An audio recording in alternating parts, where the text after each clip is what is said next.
The colony on the distant planet of Kalor was supposed to be safe. People had built homes, farms, and trade posts under the warm light of two suns. Children played in the streets, traders shouted their prices in the market, and engineers worked in their hangars. For many years, life seemed peaceful. But peace never lasted long in the galaxy. Rumors had been spreading for months. Travelers whispered of a ship that moved like a shadow between stars. Survivors spoke of a queen who ruled with terror. Her people called her the Vampire Queen because she drained the life of worlds and left them cold. Most dismissed the stories as legends meant to frighten children. But deep down, every colonist feared the day those rumors might come true. That day arrived when the sky over Kalor turned dark. It was noon, but suddenly the sunlight dimmed. Farmers in the field stopped working and looked up in fear. Pilots in the hangar scrambled to check their instruments. Mothers held their children close as a giant shadow covered the colony. From the horizon, a vessel unlike any they had ever seen descended. It was not a sleek human ship with metal hulls and bright engines. It was alive, pulsing as if made of bone and blood. Its long wings stretched wide, blocking out the suns. The ground shook when it stopped above the colony. A silence fell. Then the colony alarms screamed. "Everyone inside! Hide! Get to the shelters!" the governor shouted through the speakers. Panic spread. Traders abandoned their stalls. Farmers dropped their tools. Families rushed to the underground bunkers.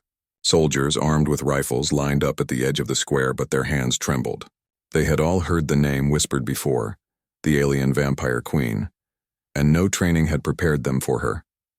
The ship opened. From the glowing red opening, a tall figure stepped out. Her skin was pale silver, her hair black as night, and her eyes glowed crimson like burning stars. She wore armor that shimmered like liquid shadow, and a crown shaped like twisted thorns rested on her head. With every step, the air grew colder. The Vampire Queen had come. People screamed and ran. Soldiers dropped their weapons and fled into the crowd. No one wanted to face her. No one wanted to stand in front of the monster who had conquered 100 worlds. Except one man. At the edge of the square, near the cracked fountain, stood a human warrior. He was not dressed in shining armor or holding advanced weapons. His uniform was old, marked with scars of battles long past. A sword, chipped and scratched, hung from his back. His name was Ethan Cross, a soldier who had fought in wars most people had forgotten. He watched as everyone ran. He saw soldiers leave their posts, saw parents drag their children into the bunkers, saw leaders hide in fear. He could have joined them. He could have run. But something inside him would not allow it. He stepped forward. The Queen stopped, her crimson eyes fixed on him. For a moment, the entire colony seemed frozen. Even the frightened people peeking from the bunkers went silent. The Queen tilted her head as if surprised. No one had ever stood against her willingly. "You do not run," she said, her voice echoing like thunder and silk at once. Ethan did not answer. His hand rested on his sword. His heart beat fast, but his legs did not move. The Queen smiled, revealing sharp silver teeth. "Brave or foolish?" she whispered. Around them, the colony square was empty. The fountain dripped water into silence. Dust moved across the ground with the cold wind that followed the Queen. Ethan finally spoke. His voice was calm, though inside he felt the weight of her presence pressing down on him. "If I run, then no one will stand for my people." The Queen's eyes glowed brighter. "And you believe you can stand against me?" Alone? Ethan did not lift his sword yet. He only stared at her, refusing to bow, refusing to kneel. The Queen's laughter rolled across the square like dark music. For centuries she had arrived on countless worlds. Kings had bent the knee. Armies had surrendered. Populations had begged for mercy. But this lone human with scars and a broken sword? He stood as if her power meant nothing. It was new. It was strange. It was almost amusing. She stepped closer, her feet barely touching the ground as if she floated. Shadows seemed to follow her, twisting at her command. The air grew colder still, and frost formed along the edges of the fountain. Ethan's hand tightened on his sword, but still he did not attack. He waited. He watched. The Queen circled him like a predator studying prey. "Tell me your name, human," she commanded. "Ethan Cross," he said simply. "Ethan Cross," she repeated, her voice rolling his name as if testing its weight. You are either the bravest human I have ever seen, or the most foolish. Perhaps both. The colony leaders hiding inside the bunkers whispered to one another. They were shocked he had not been killed at once. Some prayed for him, others cursed him for drawing her attention, but none dared to step out. The queen lifted her hand. A shadow moved, rising like a living creature, curling toward Ethan as if ready to strike. The colonists watching through cracks in the doors held their breath. Surely he would die now. But Ethan did not flinch. He stood firm, his eyes never leaving hers. The shadow stopped inches away from his chest, waiting for her command. The queen narrowed her eyes. She could see his fear. Every creature feared her, but his fear did not control him. That made him different. That made him interesting. She lowered her hand and the shadow dissolved. For the first time in centuries, the vampire queen did not kill the one who stood against her. Instead, she leaned closer, her crimson eyes burning like fire. "You are not like the others, Ethan Cross," she whispered. "Perhaps I shall not destroy this place so quickly. Perhaps I shall see what makes your kind so stubborn." Her words spread through the colony like a storm. People whispered in confusion. Why had she spared him? Why was she speaking to him? Ethan said nothing more. He only stood taller, refusing to show weakness. Inside, he knew the truth. He could not defeat her now. But he had made her pause.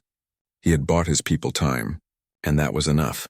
The vampire queen turned, her cloak of shadows swirling behind her. She raised her hand and her ship pulsed with red light, sending shivers through the colony. Then she looked back at him one last time. "Do not disappoint me, human warrior," she said. "I will be watching." With that, she vanished into her ship, leaving the colony trembling in silence. When the shadow vessel pulled back into the sky, the suns returned. People slowly crawled from their hiding places, staring at Ethan in disbelief. Some called him mad. Others called him brave. But all knew one thing. When everyone else had run from the alien vampire queen, one human warrior had stood his ground, and the queen had noticed.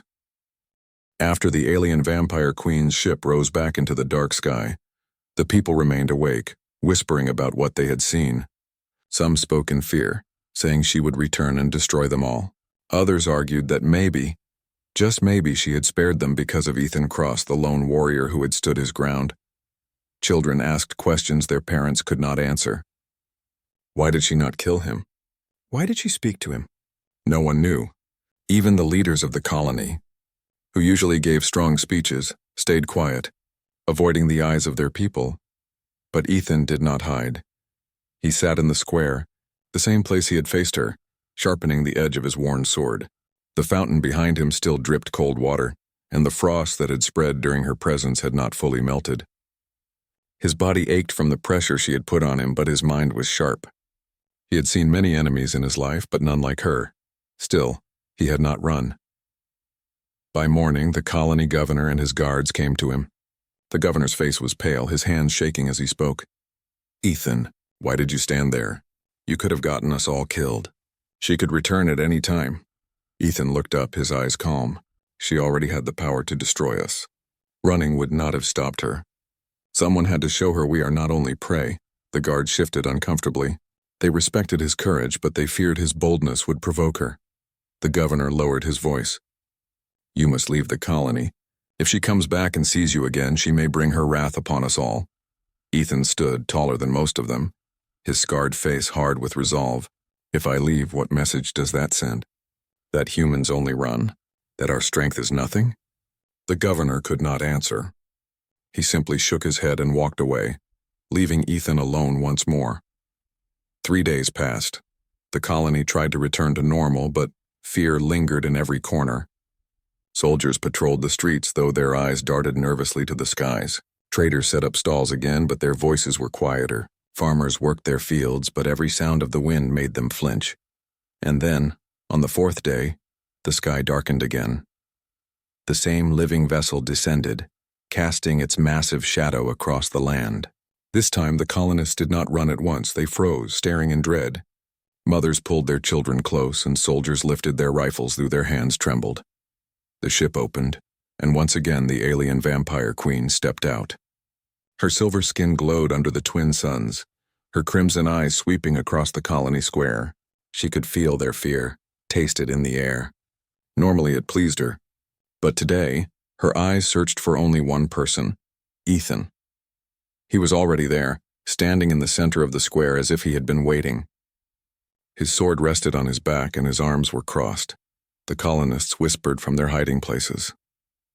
He is mad. He will doom us all. Why does he not run? The queen smiled as she approached. Her steps were slow, graceful, and the air chilled with her presence. You did not run, she said again, her voice carrying across the square like wind through broken glass. Ethan's reply was steady. I told you before. If I run, no one will stand for my people. The queen tilted her head, studying him. His body showed no fear, though she could sense his heart beating fast. She could see his scars, the marks of many battles. She could see the strength of his spirit burning inside him. She raised her hand, and a swirl of black smoke formed into sharp blades of shadow, floating around her. The soldiers watching gasped, gripping their rifles, but none dared to fire. Would you still stand? She asked softly. If I decided to kill you now? The blades shot forward like arrows, stopping just short of his chest. Ethan did not flinch. He did not even step back. His voice was calm. Then I would die standing. The colonists watching from the bunkers trembled. No one had ever spoken to her like this. No one had ever faced her so directly. The queen lowered her hand and the blades dissolved. For a long moment she stared at him, her crimson eyes unreadable. Then, to the shock of all, she laughed, a sound both haunting and strange echoing through the cold air. You are different, she said. Bravery, defiance, stubbornness, all in one fragile body. Tell me, Ethan Cross, do you truly believe you can resist me? Ethan's hand moved to his sword. Slowly, he unsheathed it. The blade was old, chipped along the edges, but he held it steady. I do not need to believe, he answered. I only need to stand. The queen's smile widened. Shadows swirled around her feet as if responding to her amusement. Good, she whispered. Show me then. Show me how long a human can stand against a queen of shadows. The ground cracked as her power surged, and the air grew icy cold. The colonists fled back into the shelters, slamming doors, leaving only Ethan standing in the square. The queen raised her hand, and a storm of dark energy lashed out, striking the ground around him. Stones shattered, dust flew, and the fountain split in half. But Ethan held firm, gripping his sword with both hands, his feet planted. He swung, cutting through a wave of shadow, dispersing it into smoke. He rolled aside as another blast struck where he had stood. His movements were not perfect. He was human, not superhuman. But every time he stood back up, refusing to kneel. The queen circled him, her laughter echoing. You are weak, human, fragile, breakable, and yet you fight. Ethan swung again, his sword glowing faintly as it clashed with her shadows. His arm shook with the force, but he gritted his teeth and pushed forward. Because if I do not fight, he said, then we have already lost. For the first time in centuries, the alien vampire queen felt something unusual, a flicker of respect. This human could not defeat her. His strength was nothing compared to hers, and yet his willpower, it burned brighter than the sun's. She stopped the storm with a wave of her hand. The square was cracked.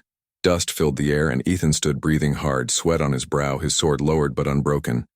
The queen approached him slowly. The colonists, peeking from hiding places, watched in silence, expecting his end. But instead of striking, she leaned close, her crimson eyes glowing like fire. You resist me, human warrior, she whispered. But why? Do you not value your life? Ethan met her gaze, his voice steady. Life means nothing if we only spend it running. Better to stand once with honor than hide forever in fear. Her eyes narrowed, then softened. She stepped back, her shadowy cloak swirling behind her. The air warmed slightly as her power calmed. You are bold, Ethan Cross, perhaps too bold. But you amuse me. I will not destroy this colony, not yet. I want to see how long your fire will last. The colonists gasped. Their world was spared again. Not because of their leaders, not because of their weapons, but because of one man who refused to run. As the queen turned and began to walk back to her ship, she looked over her shoulder at him. Do not disappoint me, human. I will return. Her words lingered in the air like a curse and a promise. The shadow vessel rose into the sky once more, leaving the colony shaken but alive, and Ethan Cross stood in the ruins of the square, his sword still in hand, knowing this was only the beginning. After 2 visits from the alien vampire queen, fear filled the air like smoke. People walked quickly, speaking in whispers, always watching the skies. Every time the sun dimmed or the wind grew cold, mothers clutched their children thinking she had returned. But one man did not live in fear, Ethan Cross. He knew she would return. He knew she had not spared the colony out of mercy. No, she had spared it because of him. She was testing him, playing some strange game. And if he failed, everyone would pay the price. So, while others hid, Ethan prepared. He trained every day in the empty square, swinging his sword until sweat poured down his face. His body was scarred and tired from years of battles, but his spirit pushed him forward. Sometimes children peeked out from behind walls watching him. Some even whispered that maybe, just maybe, he could keep the queen away. But the adults were less hopeful. They said he was foolish, that no human could resist her forever. Some even begged him to leave the colony, to take his defiance elsewhere so the queen would not punish them all. Ethan did not argue. He only said the same words every time. If no one stands, then we are already defeated. One evening, just as the suns dipped low, the sky darkened again. The colony fell into silence. Birds fled the forests. The ground trembled. And then the shadow vessel descended, its bone-like hull pulsing with red veins of light. The air turned icy, frost forming on rooftops. The alien vampire queen had returned. People screamed and rushed into the bunkers.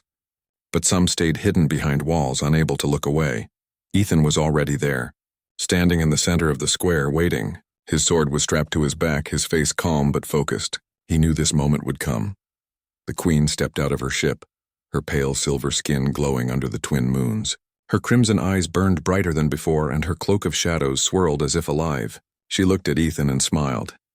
"You came," she said, her voice echoing across the square. "I told you," Ethan replied. "I do not run," the queen's smile widened. "Good. Today I wish to see how strong your spirit truly is." She raised her hand and shadows erupted from the ground, forming long tendrils like black whips. The square cracked as her power surged, the fountain breaking apart into rubble. Ethan drew his sword, holding it firmly with both hands. The blade was old and chipped, but it was steady. The queen's shadow struck first. One tendril lashed toward him fast as lightning. Ethan rolled aside, the whip cracking against stone, shattering it. Another came from the left, and he raised his sword, slicing through it. The shadow dissolved with a hiss. The colonists peeking from the bunkers gasped. No one had ever fought her shadows before. The queen tilted her head, amused. "Interesting. You are quick for a human." Ethan did not reply. He kept moving, swinging, dodging, blocking. His sword cut through shadow after shadow, though each strike made his arms ache. Sweat dripped from his forehead, but his eyes never left hers. The queen stepped closer, her movements smooth and graceful. With a flick of her wrist, the shadows rose higher, twisting together into massive spears. They rained down like falling stars. Ethan ran, leaping over cracks in the ground, rolling under one spear, cutting another in half. The square became a battlefield, dust and smoke rising with every strike. Still, he did not fall. Still, he did not kneel. Finally, one massive tendril wrapped around his leg, slamming him against the ground. The breath left his chest as pain shot through his body. The colonists watching cried out, thinking it was over. But Ethan gritted his teeth, grabbed his sword, and with one powerful swing, cut himself free. He stumbled to his feet, breathing hard, blood on his lip. The queen's eyes glowed brighter. For centuries, armies had fallen before her with a single gesture. Kings had begged for mercy. But this one human, broken and bleeding, still fought. She descended from her floating stance, landing lightly on the ground. Her shadow cloak spread behind her like wings. "Enough games," she said. "Face me directly, warrior." Ethan raised his sword, his chest heaving. "Then come." The queen moved like lightning. One moment she stood 10 feet away. The next she was in front of him, her hand slashing down with claws of shadow. Ethan blocked with his sword, the impact shaking his arms to the bone. He countered, swinging upward, but she vanished into mist, reappearing behind him. He spun, blocking again, sparks flying as shadow met steel. The battle raged across the square. She struck with supernatural speed, each blow powerful enough to break stone. Ethan countered with skill and determination, dodging when he could, blocking when he must. Every strike rattled his bones, but he refused to fall. Once she knocked him back against the broken fountain. Pain surged through his ribs, but as she lunged forward, he used the rubble to spring upward, bringing his sword down in a desperate strike. She caught the blade in her hand, shadows swirling around her fingers, but she paused. She stared at him, her crimson eyes inches from his. For the first time in ages, she felt something stir inside her chest, not anger, not hunger, but respect. "You are strong for a human," she whispered. Ethan pushed harder, forcing his sword against her grip. "I'm not strong," he said, his voice strained. "I just refuse to give up." Her grip loosened slightly. For a brief moment, her expression softened. She could see it in his eyes. Pain, fear, exhaustion, but also something she had not seen in centuries. Unbreakable will. Then, behind them, a sound broke the moment. A child's cry. Ethan's head snapped around. A young girl had slipped out of the bunker, trying to run to her parents. But rubble blocked her path and the ground shook as a shadow spear cracked down near her. She fell, screaming. Ethan's eyes widened. Without thinking, he tore free from the queen's grip and sprinted toward the child. The queen watched in surprise as he threw himself between the falling rubble and the girl, shielding her with his body. The stone crashed against his back, knocking him to the ground. He grunted in pain but wrapped his arms around the child, keeping her safe. Slowly, he pushed the rock aside and helped her to her feet. "Go," he told her softly. "Run to your parents." The girl, crying, nodded and ran. Ethan stood, blood dripping from his arm, his body shaking. But he lifted his sword again, facing the queen. She stared at him in silence. No one had ever done that. Risked their life for another in front of her. She had seen warriors fight for glory, kings fight for thrones, generals fight for power. But this human fought to protect even a child not his own. Her voice was quiet when she finally spoke. "Why would you risk yourself for her? She is nothing to you." Ethan's reply was simple. "Because she is human. Because she needed me." The queen's shadows stilled. For the first time in her reign, she felt uncertain. This man's strength was not in his blade or his body. It was in his heart, and that was something she had never faced before. The colony of Kalor lay in quiet ruin. The streets were cracked, the fountain shattered, and frost still clung to the rooftops where the vampire queen had walked. Inside the bunkers, colonists whispered prayers, their voices trembling. And yet one man stood alone in the square. Ethan Cross, battered and bruised, held his sword. His body ached from the relentless clash with the queen's shadows, but his spirit remained unbroken. For him, this was more than a fight for survival. It was a fight for honor, for the people of his world, for every soul too afraid to stand. The alien vampire queen hovered above the square, her eyes glowing crimson. Unlike before, there was no mocking smile. Instead, her gaze lingered on Ethan, studying him with an intensity that made the air feel heavy. She had expected to destroy him with ease, to watch another species crumble at her feet. Yet here he was, breathing, holding his ground, refusing to bow. For centuries, she had ruled through fear. Armies, kings, and civilizations had bent, submitted, or died before her. But Ethan Cross, this human, was different. "Why do you fight?" she asked, her voice softer now, almost curious. Ethan tightened his grip on his sword. "Because if I do not, no one will. Someone has to stand." The queen's crimson eyes narrowed. That answer was simple, almost childish, yet it carried a weight that no empire could match. She had expected fear, begging, pleading. She had expected submission. But this human, he had nothing but resolve. She circled him slowly, her shadow cloak swirling like a living storm. Every movement radiated power, and yet she hesitated. A strange feeling stirred within her, a sensation she had not experienced in centuries. "Do you not feel fear?" she asked. Ethan's chest rose and fell steadily. "Of course I feel fear. But fear does not control me. It does not decide my actions." The queen stopped in midair, hovering just above the cracked fountain. Her red eyes glimmered, not with hunger this time, but with intrigue. "You are different. Your kind is weak, fragile, and fleeting. Yet you endure." Ethan met her gaze. His body was bloodied, sweat dripping from his brow, but his voice remained firm. "Strength is not only in the body, it is in the heart, in the courage to keep standing when everyone else runs." Her lips curved slightly as if tasting something unfamiliar. Respect, curiosity, perhaps even admiration? The colonists, peeking from the shadows, whispered to one another. Some could not believe their eyes. The queen, who had terrified entire worlds, hovered silently, not attacking. And Ethan, he remained standing, defiant, almost regal in his persistence. "You are strange, human," she said softly. "I could crush you, end this colony, and no one would mourn. And yet, you make me hesitate." Ethan's sword lowered slightly, his breathing heavy but his eyes never wavered. Do what you must. I will not stop you. But know this, you cannot break what will not bow. The queen tilted her head.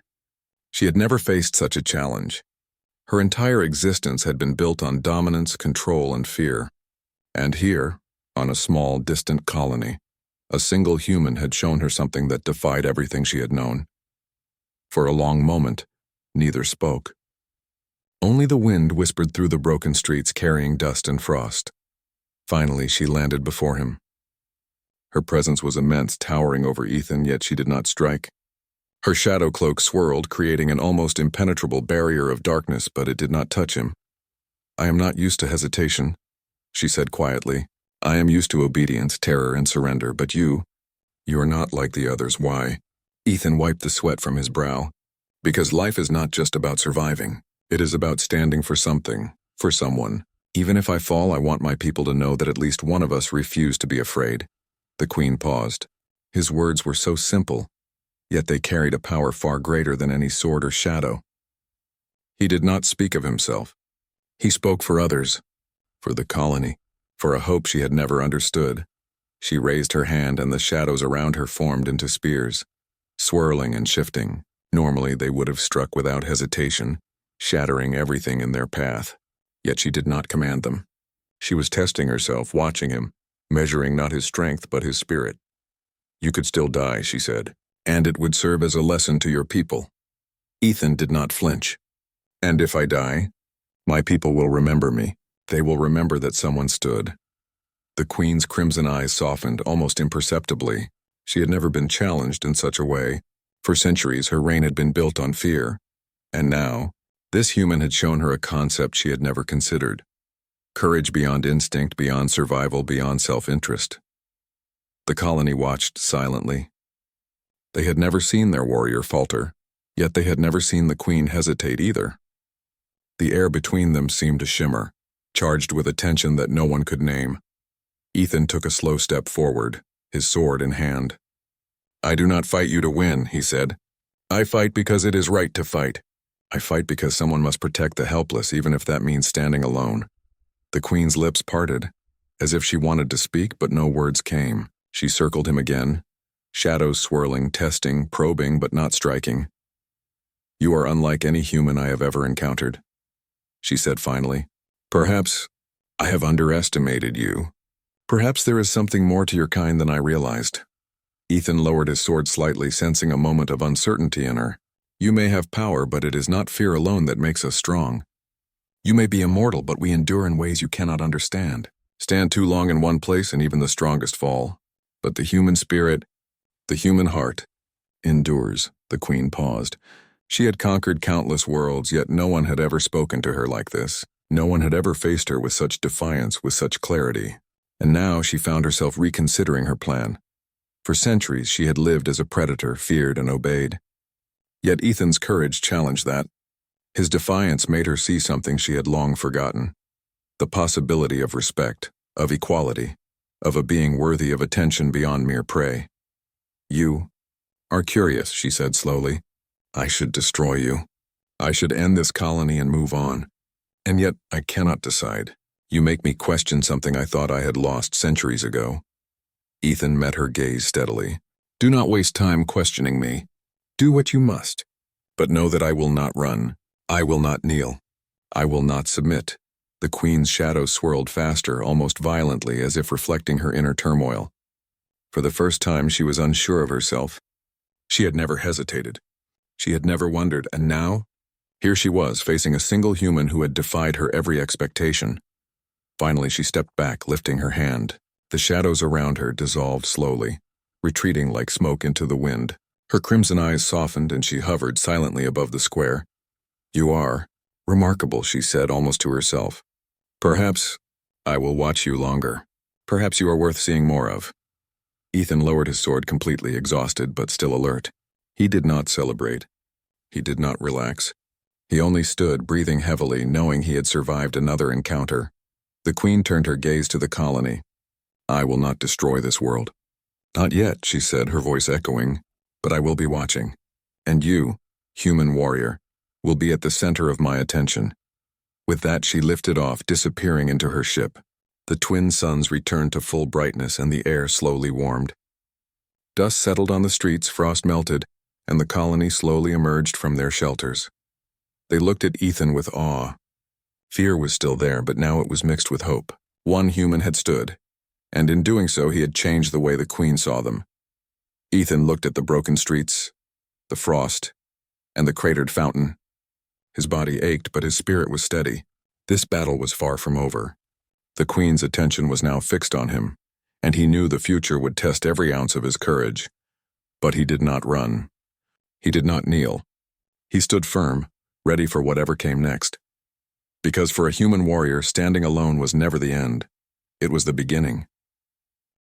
The colony of Kaelor had not seen a night of peace in a week.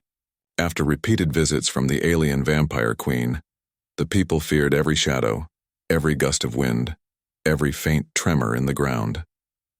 No one dared to step outside unless necessary, and the streets were empty of life. Yet one man remained steadfast. Ethan Cross patrolled the square each day, sword on his back, eyes scanning the skies. He moved through the broken streets like a guardian, checking for dangers that the colonists could not face. Every time he passed a child hiding behind a wall or a soldier glancing nervously upward, he reminded them with a simple nod. Courage is not about fearlessness. It is about standing despite it. The alien vampire queen had returned twice before, testing him, probing his limits. Each time she left without destroying the colony, and each time she left him alive. Her interest or curiosity grew with each encounter. Ethan understood this now. She was not just a threat. She was a challenge, one that could either destroy them all or teach him how to survive. On the 7th day, as the twin suns began to dip behind Kaelor's distant mountains, the sky darkened again. The shadow vessel descended slowly, casting its massive silhouette over the colony. Birds flew in panic, and the wind carried a chill that made the colonists shiver. The bunkers filled with whispers of fear. Some begged silently for the Queen to pass by. Some prayed that Ethan would survive. But Ethan did not hide. He stood in the square, sword in hand, ready. His armor was scratched, his body bruised, his muscles sore, but his resolve burned brighter than ever. The Queen stepped from her ship. Her silver skin gleamed in the fading sunlight. Her eyes, glowing crimson, scanned the colony and finally rested on him. "You have returned," she said, her voice like a melody of steel. "I see you have not fled. You persist.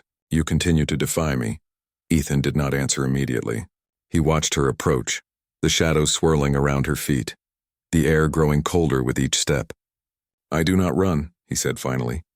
"I do not kneel, and I will not submit." The Queen studied him closely. She could see his fatigue, his wounds, his bloodied arms, yet she also saw something she had never expected. A fire that could not be extinguished, a determination that would not bend. "You are remarkable," she admitted quietly. "Why do you continue, human? Why do you not flee like all the others?" Ethan's hand rested on his sword. "Because life is not just about surviving. It is about protecting others, standing for what is right and refusing to let fear control you. Someone must stand. And today I am that someone." The Queen's eyes softened almost imperceptibly. She had conquered worlds with terror, had ruled civilizations with shadows and fear, and yet this human had shown her something she had not encountered in centuries. Courage born of selflessness. She raised her hand, and shadows erupted across the square like black rivers. Rocks shattered and wind whipped through the streets. But Ethan stood firm, dodging, blocking, and deflecting each attack with skill and determination. Once a massive shadow slammed into him, knocking him to the ground. Pain shot through his body, and blood dripped from a cut on his forehead. The colonists watching from the bunkers cried out, sure this was the end. But Ethan rose again. Each breath was hard, each movement a struggle, yet he did not kneel. He did not beg. He did not cry out for mercy. He simply stood, determined to face the Queen once more. The Queen's crimson eyes widened slightly. She had expected him to break, to beg, to flee. But this human, he was unbreakable in spirit, even as his body weakened. She stepped closer, her shadow cloak swirling like a living storm. "You are strong for a human," she said. "But do you understand the futility of your defiance? One strike and you, this colony, all of it, will be gone." Ethan lifted his sword. "Perhaps. But even in defeat, I will not regret standing." Courage is measured not by survival, but by the willingness to fight for others even when hope is slim. The queen paused, her shadows halting mid-air. She had never been spoken to like this. She had never encountered anyone who valued others above themselves. And in that moment she realized something extraordinary. This human warrior was teaching her a lesson she had long forgotten: the power of empathy, the strength of selflessness, and the value of standing for what is right. For a long moment the square was silent. Only the wind and the distant cries of the frightened colonists filled the air. Ethan's breathing was heavy, his body battered, yet his eyes remained fixed on the queen. Then something remarkable happened. The queen lowered her hand. Shadows dissolved slowly into the air, leaving the square calm. Her crimson eyes no longer burned with the threat of death but shimmered with something new. Understanding. "You have changed something within me," she said quietly, almost to herself. "I have ruled through fear, through darkness for centuries, and yet you have shown me another way." Ethan lowered his sword slightly, exhausted but alert. "Then perhaps there is hope even for you," he said. "Power is not just about destroying others. It is about protecting, about choosing wisely, about understanding the value of life." The queen studied him, her expression unreadable, then slowly nodded. For the first time in centuries, she felt a sense of respect, an emotion she had long forgotten. "You are different," she admitted. "No human has ever faced me like this. No one has ever made me hesitate. And yet you endure. You fight not for glory, not for power, but for the lives of others. This is remarkable." Ethan's chest heaved. "Then understand this: my people are worth standing for. And I will continue to stand no matter the cost." The queen lifted into the air, her cloak of shadows dissolving into the evening light. "Perhaps your kind is not as weak as I thought," she said softly. "Perhaps there's more to you than fear and fragility. I will leave you for now, but know this: I will be watching." With that, she ascended into her vessel and vanished into the sky, leaving the colony in awe. The twin suns returned to full brightness, the frost melted, and the air grew warmer. The colonists emerged from the bunkers, rushing to Ethan. Children ran to him. Mothers hugged him and soldiers saluted him. He had done more than survive. He had inspired them. He had shown them that courage could challenge even the greatest of threats. The governor approached, face pale but proud. "Ethan, you have saved this colony. Not with weapons alone, but with your heart, your courage, and your refusal to bow. You have changed the course of our lives." Ethan nodded, exhausted but steady. "We all have a choice," he said. "To run, to hide, to surrender, or to stand. I chose to stand, and now you must continue that choice every day." The colonists cheered, and for the first time in a long while, the square felt alive. The threat of the queen remained, but the people knew they had a warrior among them, someone who refused to give in to fear. Far above, the alien vampire queen watched from her ship. Her eyes glimmered with a strange emotion: respect, curiosity, perhaps even something close to admiration. She had faced many civilizations, many warriors, many kings and generals. None had ever stood like Ethan Cross.